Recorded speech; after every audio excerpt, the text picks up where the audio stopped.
Hi, a very good afternoon to everybody here today, and a very warm welcome to the 15th Realty Plus Conclave and Excellence Awards, the Pune chapter. I think today I'm joined on the panel by some very esteemed speakers and guests from the real estate sector, and I think most of you would agree that they've been instrumental in pretty much designing the Pune landscape that we all see today in our city. Today's panel is going to be on the Pune market trends, and are we going to look at this segment with optimism, or are we looking at it with a sense of caution? And I don't think we could have probably selected a better subject to open today's discussion. And with me, like I said, being blessed to have these panel members with a cumulative experience of, I think, greater than 150 years. I think they really deserve a round of applause here.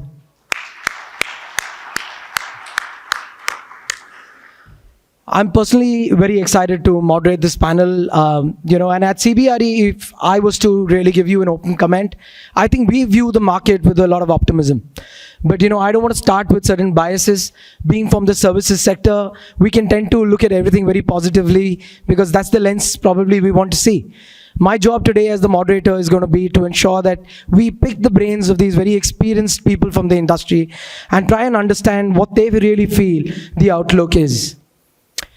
Again, if I have to look at the macro picture and we look at the globe around the world, we see softening of a lot of economic factors around the US.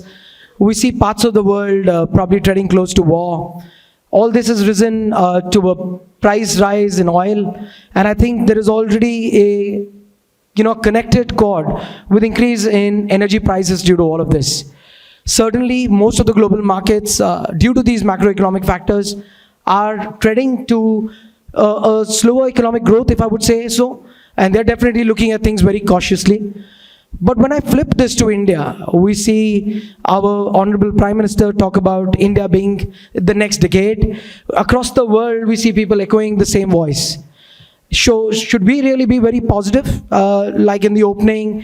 And we've heard from others across sectors, whether it's telecom, whether we're looking at pharma, automobile, we're seeing growth. One of the biggest testimonies to an economic growth is probably in India. I would peg it to the residential sales.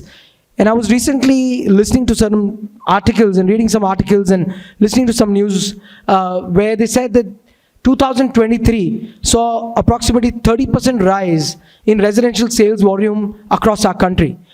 That certainly sets the tone for a lot of optimism and positivity.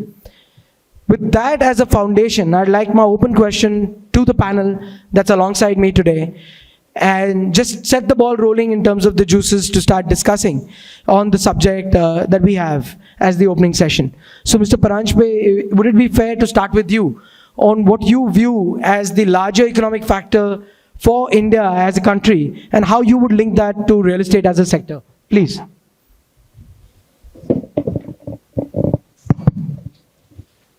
They say that real estate is a barometer to check the growth.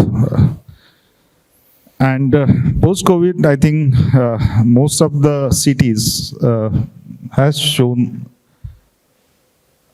a great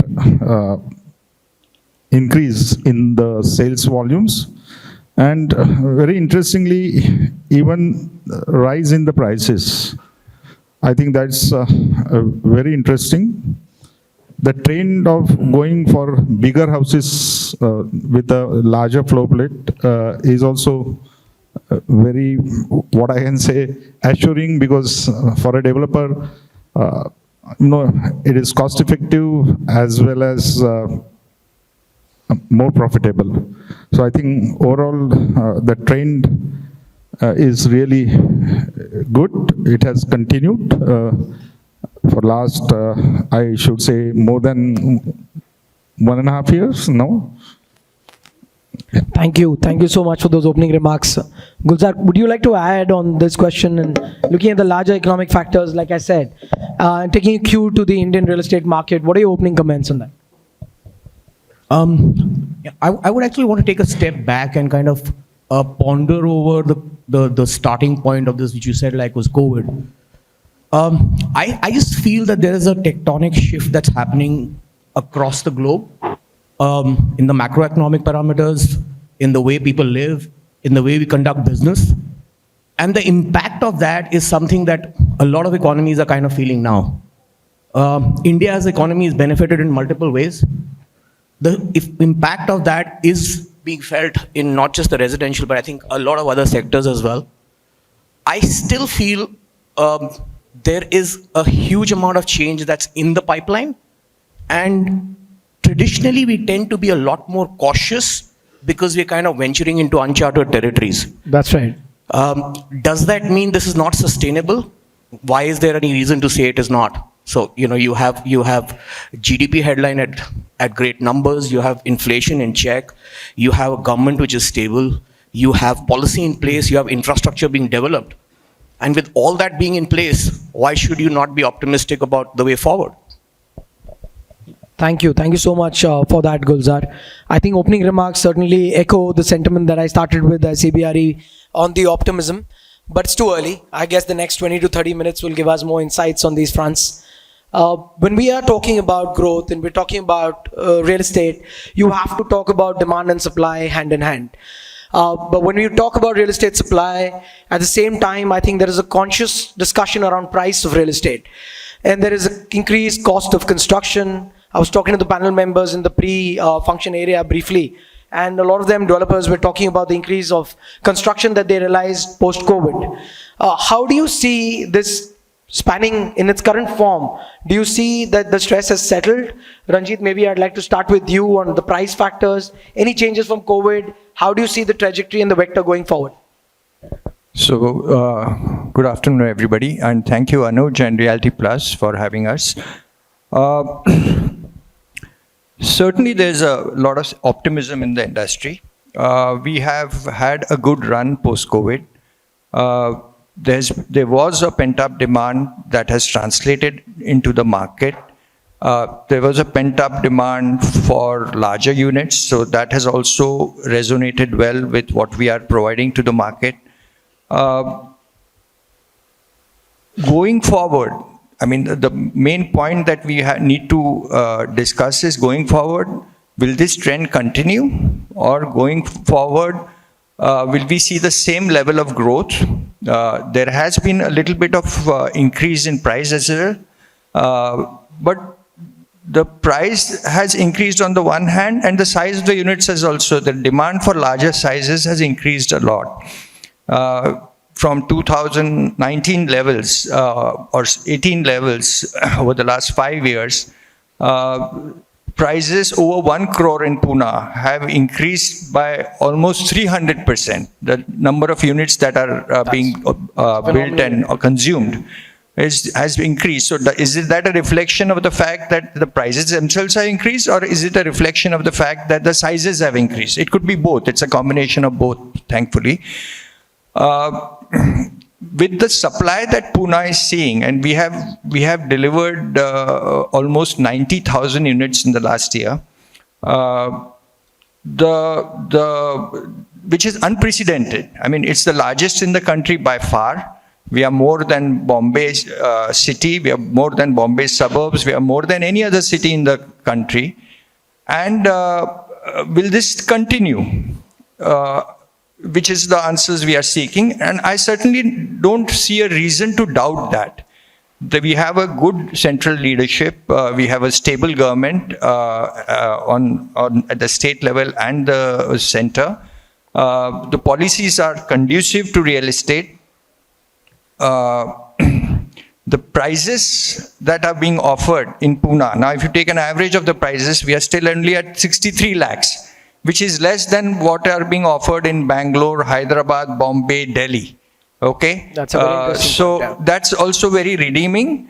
So if all of us collectively behave well, I'm making a very pointed aspect here and bringing it to your attention, that if we behave well and not get carried away by our own hype that this market will continue endlessly and the rise will continue endlessly, because you have to factor in a few things like the pent-up demand post-COVID.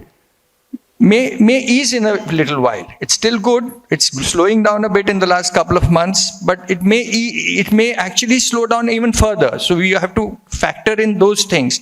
So we may have a demand which is stable, which will keep growing at 7 or 8%, but not at an astronomical rate of 20 and 25% every year. So if we factor all these things in, I think we'll have a good, healthy growth going forward. And the next 5 years are very good for real estate. But we have to be mindful of the pitfalls as well. Thank you, Ranjit. I think very well articulated by you there. Sachin, if I could just request you to come in on that question and add a few thoughts from VTP. What's your outlook on this front?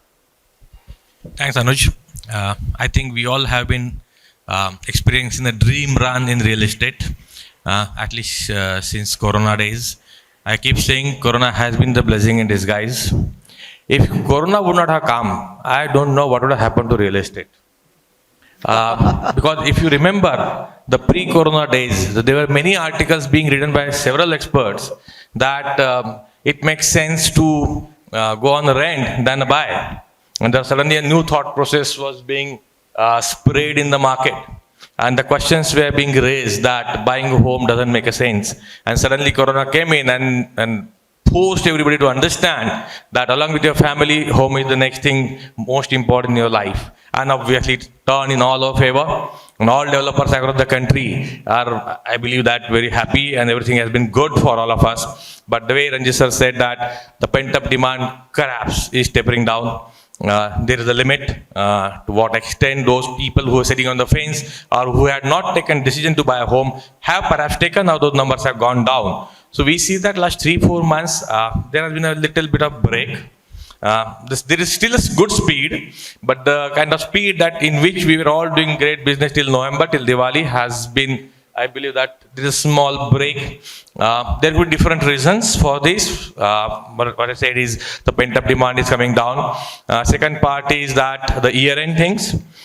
Many of the people could be busy in March end and their own life. That's right. The third thing is that some not so great news from IT sectors, particularly. Some people are being laid off, or some people are being cautious on their P&L.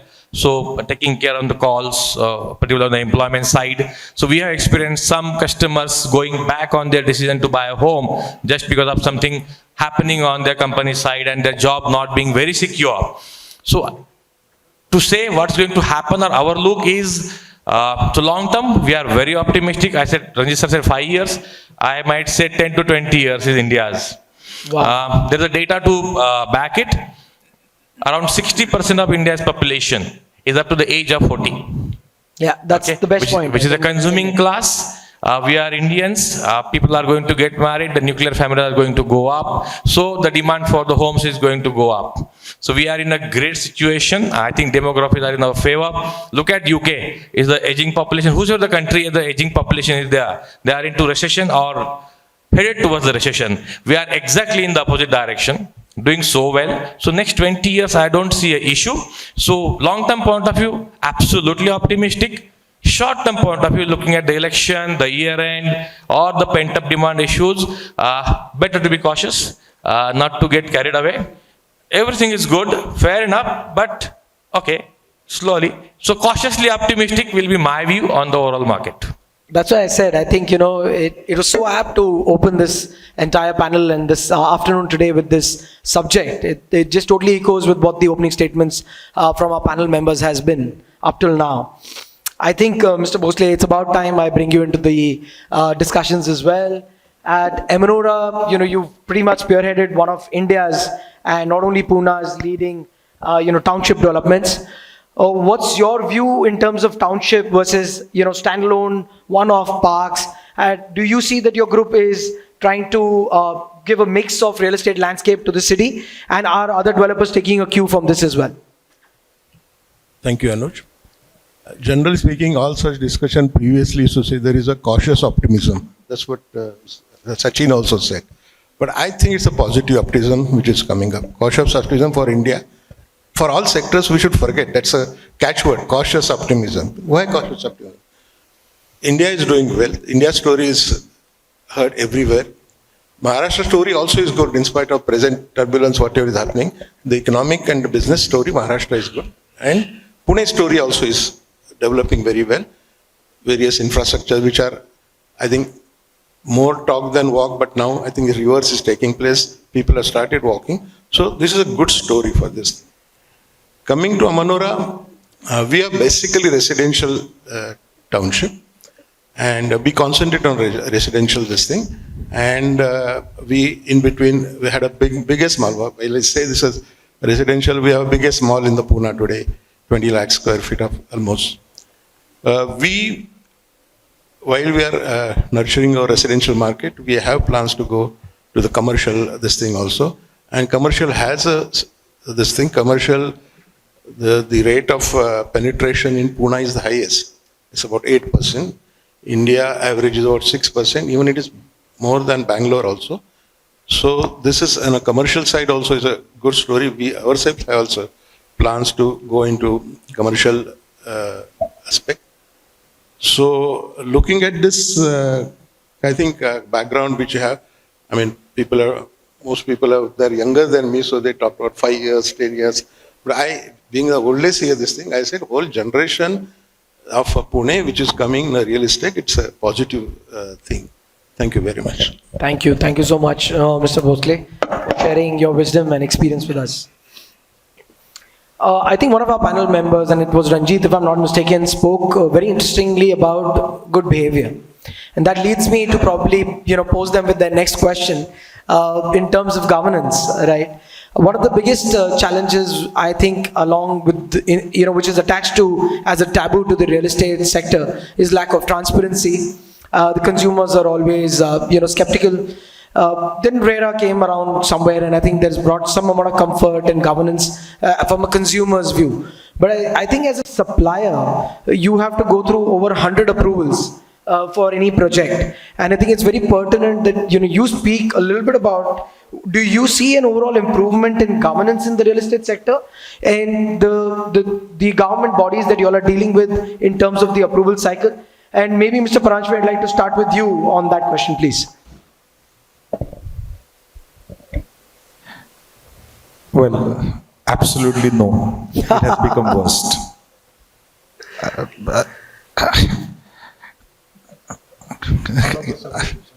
I can see a lot of pain in that voice. Because we are very intelligent people, very innovative, right?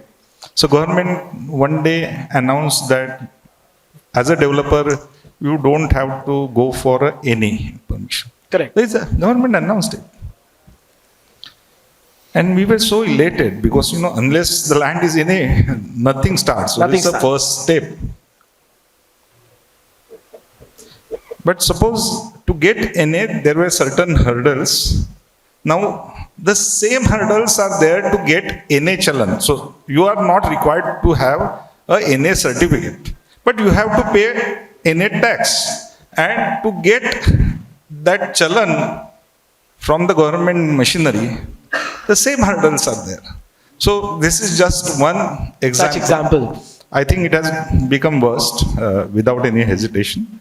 And RERA definitely brought transparency with the developers. But what about the transparency with the government, actually? Very true. So I think a lot can be improved in that segment. Ranjit, I see you smiling. Please, let's actually pause out there for a minute. I really genuinely brought this subject out with a lot of intent. Because I think as customers and what we read in print, what we always see is talking about how the consumers are not getting a fair share of transparency. But when you view it from the supplier's lens and what all they have to go through, it's very interesting to see the other side of the voice as well.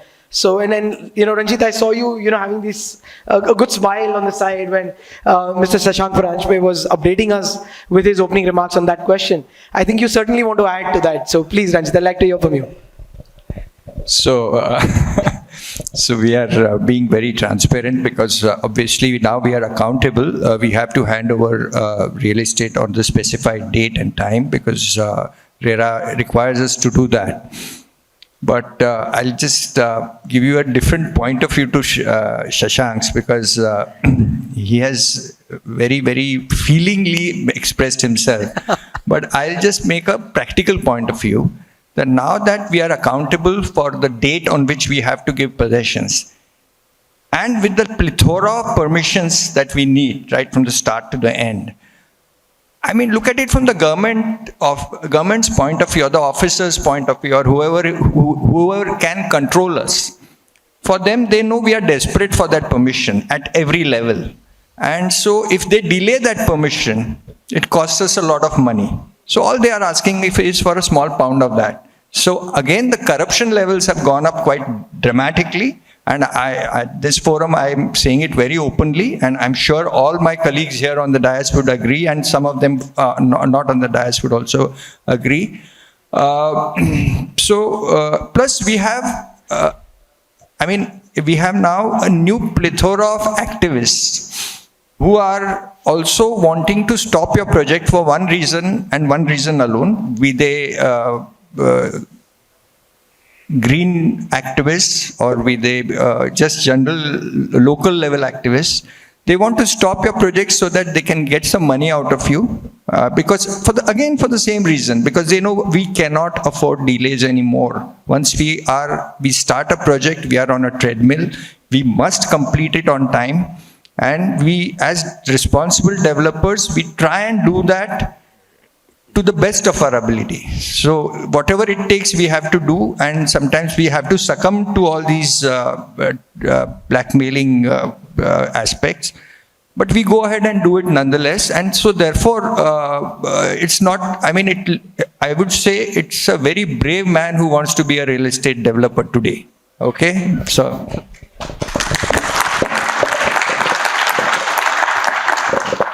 That's excellent. We've got some very candid and frank opinions on their machinery and their discussions with the government. I'd like to very quickly tread away from that subject before it gets deep-rooted and we all get tugged into those conversations. But thank you again for those very candid moments. Thanks. Gulzar, I'd like to invite you onto the next segment, because, in a tech era that the globe is and India is really looking at, technology and its, influence on real estate cannot be, ignored as well. And at Gera, I know that you're always looking at innovation, technology, and I know, Gulzar, with you joining them recently, you're spearheading this for them. Would you like to share what kind of fabrics are we looking at in terms of the technology side of impact on real estate? To start with, I think it's been a while, so it's not been recently. It definitely feels a really long time, and adding on to what Ranjit's been talking about, after facing a bunch of those issues, it definitely feels a long time that I've been here. Going back to your question, I think I would like to break it up into two parts. The first part is advent of technology and how we've been embracing technology over the last, more than a decade now. We actually do a bunch of our innovations internally. We have a lab that does a lot of work. We work around efficiency models which can actually improve our delivery. So I would say technology on the delivery side is something that's been there for a while. It's something which is pretty much never ending. We keep on improving upon it, and it's going to continue for forever. What I see as a tectonic shift or a huge thing that's going to come up is the advent of AI right now. And we've been having some chats, and a lot of people are kind of still grappling with what would AI do? Is it even relevant to real estate? That's right. My feedback on that is, I've come from a generation where I started off without a phone, right? We've seen a shift in a lifetime, and the advent of change, if I have to put it that way, over the last decade has been far, far more than what it was prior to that. And the one thing that AI really does is it speeds up change. And the reason why it speeds up change is because now it's not just data being thrown at us, it's actually analyzed, thought through, meaningful data that's coming at us. Yeah. That's where I see real estate really getting impacted in the positive sense, and completely in the positive sense, because we've kind of dabbled with it a bit, to to work around things like consumer analytics, to see consumer behavior patterns, to actually use AI eventually to look at manpower redundancies as well. So I see optimization coming in terms of construction technology. I see it happening in terms of our ability to deliver quality products, of identifying our clients, of identifying the customers, being able to target the customers, and actually deliver something to them, maybe not even with a human interface.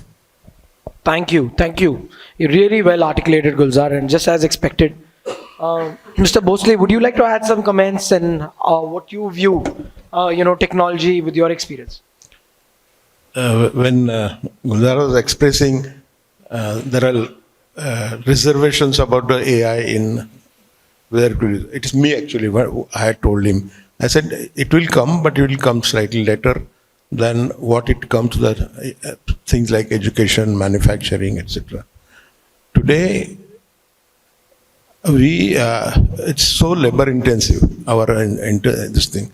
There's not mechanization. Not much mechanization has taken place. So things like my one, which Mr. Navres told me, we introduced about 20 years back, and it paid up. After that, there has been not much of a use of technology. Not many of us are also using SAP models. Not many. We have our own versions of SAP model. So to deliver a product in time, we have been delivering generally in time, and don't use much of AI, but use the usual whatever is available to the technologically. But yes, in a long term, to improve the quality, efficiency, reduce the cost, long term AI will be useful. The only thing is it will come slow to construction industry. And what we are doing, if we do efficiently, there is so much manpower. Man element is involved, labor and managing. If you manage that itself, we deliver product on time, and certain use of technology, of course, will be useful. AI will come, but AI will come after some time to construction industry. That's my view. Thank you, Mr. Bhosale. Again, I think two very diverse views there, but basically, highlights to us for the Indian real estate sector how these both are very intertwined, and it's not one over the other, but they're actually very working in a very symbiotic manner in this function. I'd like to move to the next section away from technology for a bit, and leading up at CBRE, we're noticing as market leaders on the services side of the business, increase in land transaction volume in our city of Pune, right? So I'd like to, kind of bring Sachin in and hear from him what his views are in terms of the market activity on land transactions. I think continuing from my first, what I said, that because we have been having the dream brand, so I believe that there have been a good amount of rush in the market in terms of the land transactions. We have got a shortage of good quality raw material, which is clear. So many of the players running behind the same land parcel has been seen. But we have been shying away from the JVJDA model because of some pitfalls we see into those models. But recently what we have seen in the market, that few of the other developers have gone for it because the land parcels are quite less, particularly the clear ones. We need location in our business. That's very important. To make our business safe. And if the landowners are not budging, and even developers have no option but to go with those models.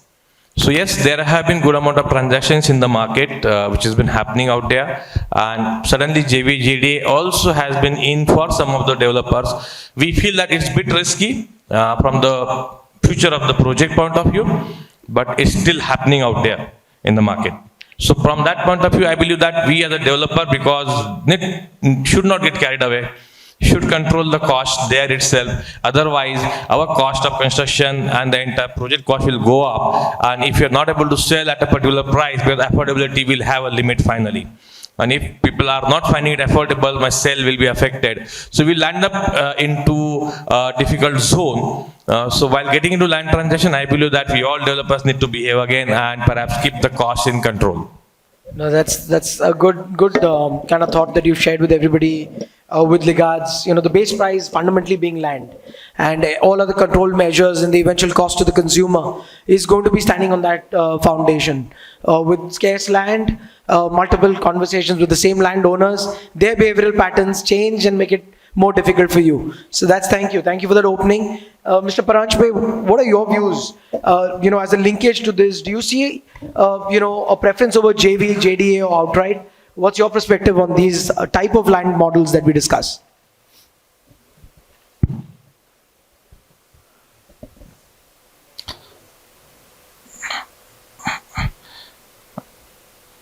I think the preference, if you have a pocket full of money, go and buy land and develop yourself. That's the best way. That's simple.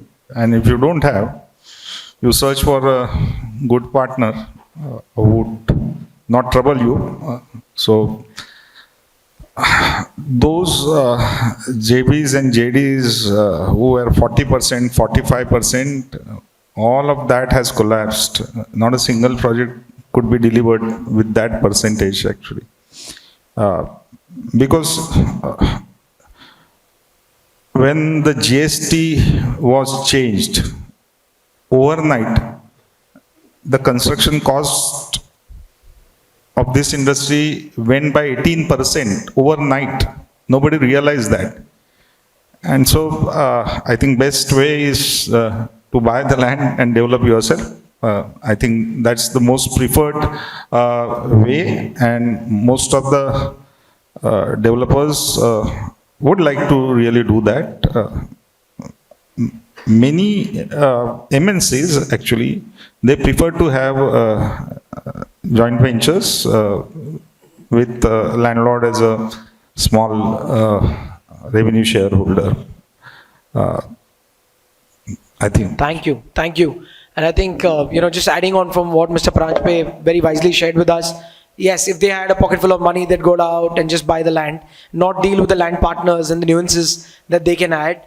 But at the same time, we do have certain multinationals that are not rooted to the city, not from our town, and cannot deal with the compliances and government bodies so efficiently. They rather prefer to have the local landowners playing a role as well. And that's something at CBRE we've pretty much witnessed. And I can second Mr. Paranjape's view there. Thank you. Thank you so much for that. I'd like to move to my next section of questions. And the interest rates are playing a key role in real estate as always. So Ranjit, do you think that these interest rates have actually peaked out? Even as an end consumer today, when I'm applying for my home loan or my existing home loans, they've really skyrocketed. So your views on interest rates and its impact and its future outlook? So interest rates, see, from a real estate perspective, the ideal situation for a developer and for the customer is that both the rates are down, interest rates, and the prices of flats are down. From a developer's perspective, the prices should be up and interest rates should be lower. Unfortunately, today we are in a situation that prices are also up a bit and interest rates are also up. So, this thing will not sustain itself. My guess is that interest rates will have to come down a bit, and prices will also have to remain stable going forward. They cannot increase prices anymore. If those things happen, I think we are in for a decent run going forward. So I expect that the interest rates will start going down post the election. So we'll have to just be patient till then. Thank you. Thanks, Ranjit. I don't think it will be fair that I leave this question without Gulzar participating, given his private equity play and experience that he's had on that side of the business. Gulzar, your views, please. I wish the past experience gave me an ability to gaze into the crystal ball and look at the future as well. Unfortunately, it doesn't. But the way I look at it, I think if you look at the larger parameters, and we can come down to the affordability, which is a byproduct of the interest rates. It is a reactive scenario. I mean, we are still in a wait and watch scenario where a lot of us are saying interest rates will come down. They should come down. But if you dwell, 2 levels deeper into the reason for it, I don't think too many people have a reason for it. We still had a scenario where affordability in Pune was about 3.8 times your income, which is still extremely affordable despite the high interest rates. On a headline level, if going forward, there is the inflation, which has typically been the main bone of contention for the government. If that creeps up, yes, I do see them looking at, interest rates, etc. as well. But it's very difficult to gauge the direction of movement sitting here today. Overall, yes, there needs to be a softening just going by past trends. But it's just going to be a function of multiple macroeconomic parameters kind of playing with each other.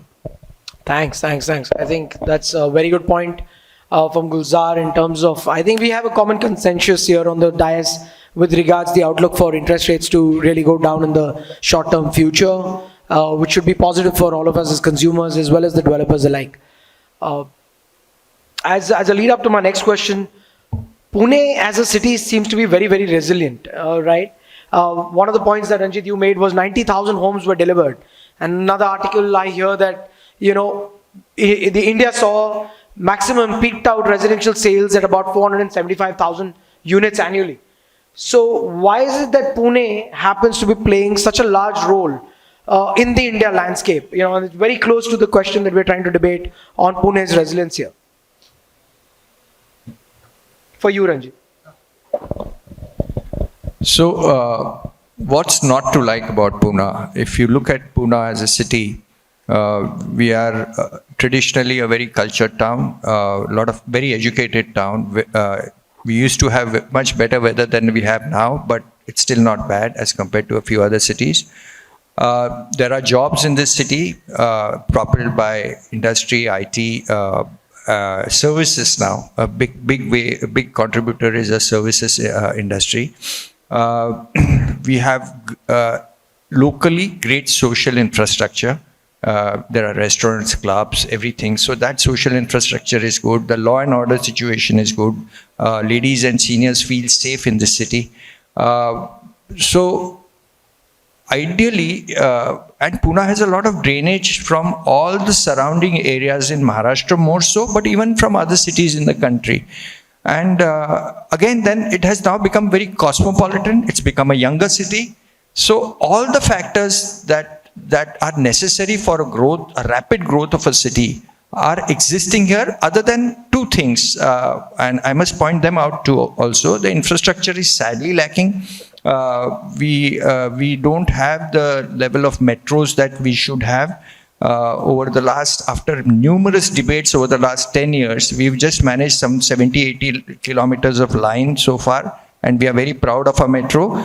But look at it differently. What Pune probably needs is 600-800 kilometers of metro already in place. And we don't have that, and that's probably the only solution because roads are not getting wider.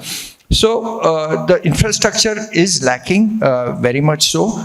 And second thing is that increasingly we need better and more quality education that we should be able to provide in this city, because finally the education is what will spur IT to come in, it will spur industry to come in. So top-notch universities are something we should aim for and try to encourage that they should come and set up shop in Pune.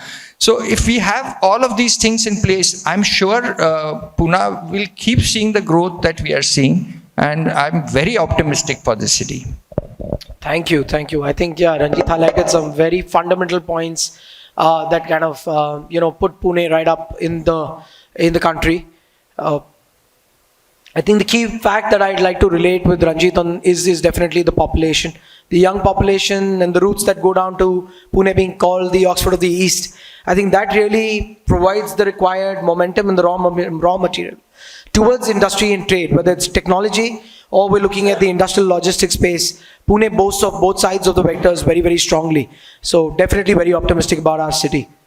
He also touched upon some aspects around infrastructure, its challenges, and while we are celebrating a flag off by our Honorable Prime Minister today on the metro, but we can celebrate that, we're still lagging behind. As most of our country, we're still playing a catch-up on the infrastructure side, which also talks about a huge opportunity and investment that's going to go in that sector by our government over the next few decades, with every month that goes by. Sachin, would you like to add on to the Pune resilience with some comments from your side that as you really know the fabric of the city very, very closely, Sachin? I know that. I think we are all blessed to be in Pune. And there are so many reasons for this. The way Ranjit sir said, to add on to it, we are close to Mumbai. And I'm sure the climate and the lifestyle, the safety, that always attracts the Mumbaikars. It could be their second home, investment, or for their children, the future investment, future use. They have been playing a very key role in driving the real estate of Pune market. That's one. Second, because it has been an education hub, even if 50% of the students stay back to Pune, imagine the spurt in the demand. And that's what has been happening to Pune. That directly answers my question. Okay. So true. The third, we are a balanced, you can say, city in terms of the sectors who run the show in city. So it's IT, it's manufacturing, it's services, education. So everything is there in Pune. It's not one-sided. There is IT, and there is a recession in IT, for example, so it will get affected. But in Pune, you got everything. So you got the new age industry, you got the old age industry, and so balanced out here.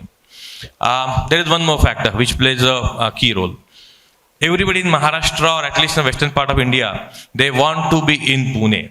Many of them prefer to retire in Pune or come to Pune and settle along with their children more than in Mumbai, because the life here is supposed to be quite awesome compared to other cities like Mumbai. So they also prefer to buy in Pune. So Kolhapur, Nashik, Solapur, you name the city in Maharashtra, and they want to buy a home for themselves in Pune. And that's also driving the demand in real estate in Pune. So all in all, there are so many factors because of which whatever happens in the country or anywhere in the economy, Pune has always been resilient. We have seen that at the time of Lehman Brothers also. Pune was one of the first city in the whole country to bounce back along with Mumbai. And everything became normal so fast. And that's where I believe that we are blessed. And that's how it's going to continue in the future also. So I'm optimistic. Thank you. Thanks, Sachin. Definitely very optimistic views coming out there for Pune. We all seem to be in safe havens. There were some good points that were brought about by the panel members on the side conversations during the comments. One was on infrastructure, the other was on, the overall weather, Pune going up. And with the weather going up, I can't help but, discuss and talk my next question around global warming, right? And so my question to you, Gulzar, with what's happening with global warming and real estate contributing so much to, the carbon emission as one of the sectors, do you see, sustainability gaining more and more pace as these conversations around sustainability, green building councils, wellness in terms of well building ratings? What are your views on this? Is this really overhyped, or is this the future? At a very fundamental level, I think sustainability, if it's looked at in its essence, is the need of the hour. It's not just needed from a commercial perspective or a market headline perspective. It's just needed from the kind of built environment that we create for people to live in. And that's the starting point. Now, the issues kind of arise whether there is enough commercial benefit for developers around sustainability. Yeah, that's a very good point. Yeah. Issue being, well, traditionally in the residential segment, which is one of the, for us, it's a majority of what we do, except for a small FSI benefit that we get, we don't really get any additional price point as far as the sale value goes, right? Having said that, as a brand, as a group, I think we fundamentally believe in sustainability. All our projects are IGBC Gold rated. We invest into not just the headline sustainability. We're working very, very closely with our architects and our designers on the materials that are used, on just the kind of spaces that we create inside. But having said that, I still don't think that's even scratching the surface as far as the larger problem of sustainability and global warming, etc. goes, because that's at a town planning level. And that's where what we need is more green spaces. We need more groundwater recharge happening. We need more measures to be put into place at a much larger scale than what we can even do, at a project level. I can put in solar panels and do common area lighting, etc. But that's not going to move the needle at a city level. We still don't have water. I agree with you, Gulzar. I mean, I think it needs to be hand in hand. It needs to be a symbiotic partnership between you and the government forces both together. And if both keep looking at each other, we as consumers and the net population are, continuously seeing a deterioration of our life and quality and the air that we're going to experience. So I'm sure the entire hall here and the larger part of Pune and our country is going to look forward to, leaders like you form the real estate sector to take the step forward, do your bit, and I'm sure the government is playing catch up very soon as well, right? They'll take a cue from there. From CBRE's perspective, yet again, on this subject, I can clearly give you a cue. We see an increasingly strong conversation around sustainability. We manage some of the largest, corporate houses in terms of their real estate expansions. And today, when their RFP goes out to suppliers like them participating for their commercial office address, they have a separate RFQ section around sustainability, and this is not just there for the white paper. They really mean it. They pretty much reject proposals that come without sustainability goals, because most of these large organizations, be it HSBC, Google, or whoever else we want to name, have sustainability at the key, and they have a global, kind of a mission that they've kind of signed up for in terms of being sustainable on their practices. We're seeing increased conversations around green leasing, where they're talking about green power in terms of sourcing. So I could go endless on sustainability, but it's extremely important in today's day and age, and where we are and where we're headed for the future and for the generations that need to come and enjoy what's on earth. So it's a very key subject, very close to our heart at CBRE as well. Mr. Bhosale, with your experience, I think you can certainly give us, you've seen that landscape over probably 50 years. You need to tell us what you see in terms of change in this industry and with regards to sustainability. See, on sustainability and environment friendliness, some work has been done. Today, if you see any advertisement of a big project, there's a lot of emphasis on a plantation, green economy, carbon economy, and that trend is setting. I mean, we did a lot 15, 20 years back also. We have 20 acres green, larger, more than lakh of trees, and we do a lot of things for environment. The carbon credit saving, we started a system of measuring carbon credit, but then credit stopped. So that will come internationally.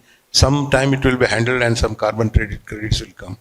So I think as the time comes in the Pune industry also, will be addressed to the environmental issues, trying to be eco-friendly, and people will have benefit. I need to one portion I want to say, like we talked about infrastructure in Pune. We need not go anywhere else. You borrow from Bombay. Bombay has their own problems, but 50 years back they set up SEDCO, and that is Mumbai's pressure. And there is a somewhat good township habitat is there in a new Bombay. You can tolerate it. Then they set up MMRDA, and MMRDA has done wonderful work in terms of infrastructure. Today, if you see the amount of money being spent by MMRDA, is something, huge portion of Maharashtra government's budget is being spent. Of course, they get international help and raise their own money, and from the government of India guarantees.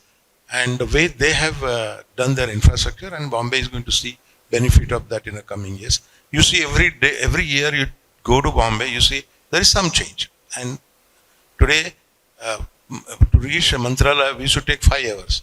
Today, 3.5 hours we can reach because of that. These are the kind of projects which sort of add to the city and bring the international kind of reputation to that. The whole coastal ways which they are building. So, some institutionalization. We have a PMRD here, but it's not empowered right now. I think nobody bothers about that. This thing, their development plan is taking 2 years to talk about. These kind of institutions can change Pune, and we don't have to go far away. We have Bombay as an example, and I think Pune should start of pressurize politicians, create a champions for such institutions to create a sustainability, eco-friendliness, convenience, improvement in transports, and Pune can have these finances, can be arranged. Finances today is not a difficult. You need a will and the champion for the city. Right now, there is no champion for the city. Thank you.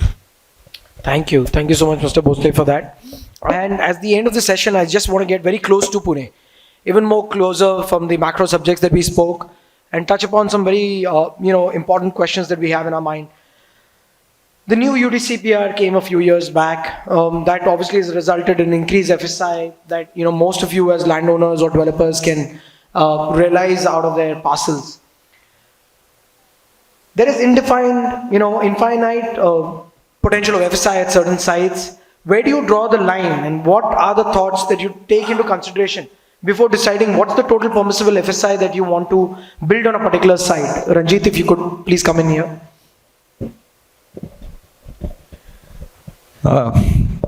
See, UDCPR is here to stay.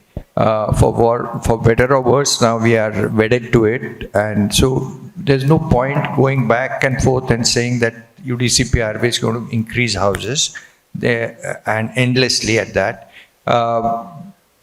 The amount of FSI that a developer can consume on any project is really a function of the parking that he can supply, whether it be residential or whether it be commercial. So there are lots of instances where we don't even consume the full FSI. When we plan a project, we don't necessarily look at FSI as a commodity anymore. If you remember, almost 15 or 20 years or maybe 25 years ago, Hyderabad took away the whole limits on FSI. And really, none of them are even talking about how much they want to consume. They are only talking about what the design will permit. What is the more efficient design in Hyderabad? We are coming to that same level. In any case, all the FSI that is available from UDCPR is monetizable. We have to pay for it. So it's not as if necessarily endless FSI is going to be the story of our development going forward. What we can consume, how fast we can consume, and how quickly we can turn around the project is the only consideration that will dictate the use of FSI. And I think it's not a bad thing, really. If we can think logically and plan our projects with a little bit more emphasis on what the clients need from that project, FSI will be a very secondary consideration. Excellent. That's music to our ears, for sure. There are checks and balances, is what our developer friends say, in terms of the quantum of FSI they can consume. I have a question for Mr. Paranjape, which is very, again, close to Pune as a conversation. We see a lot of development on the eastern and the western quadrant, with regards commercial real estate development. When we come to the west, there are large parks, IT parks that are there in Hinjawadi, purely due to, the advent of the 90s, late 90s, when the government took the initiative to put MIDC, Hinjawadi right up there, and you've built some really beautiful real estate for our city. I really want to thank you for that. Outside of Hinjawadi, when we are trying to replicate the similar parks as compared to east, let's say when Kharadi and these markets, we don't see that availability of land parcels. Or what is the reason why these large 3-4 million square feet parks don't come outside of Hinjawadi? You'll know it probably closest, and it'll be great to hear from you on that.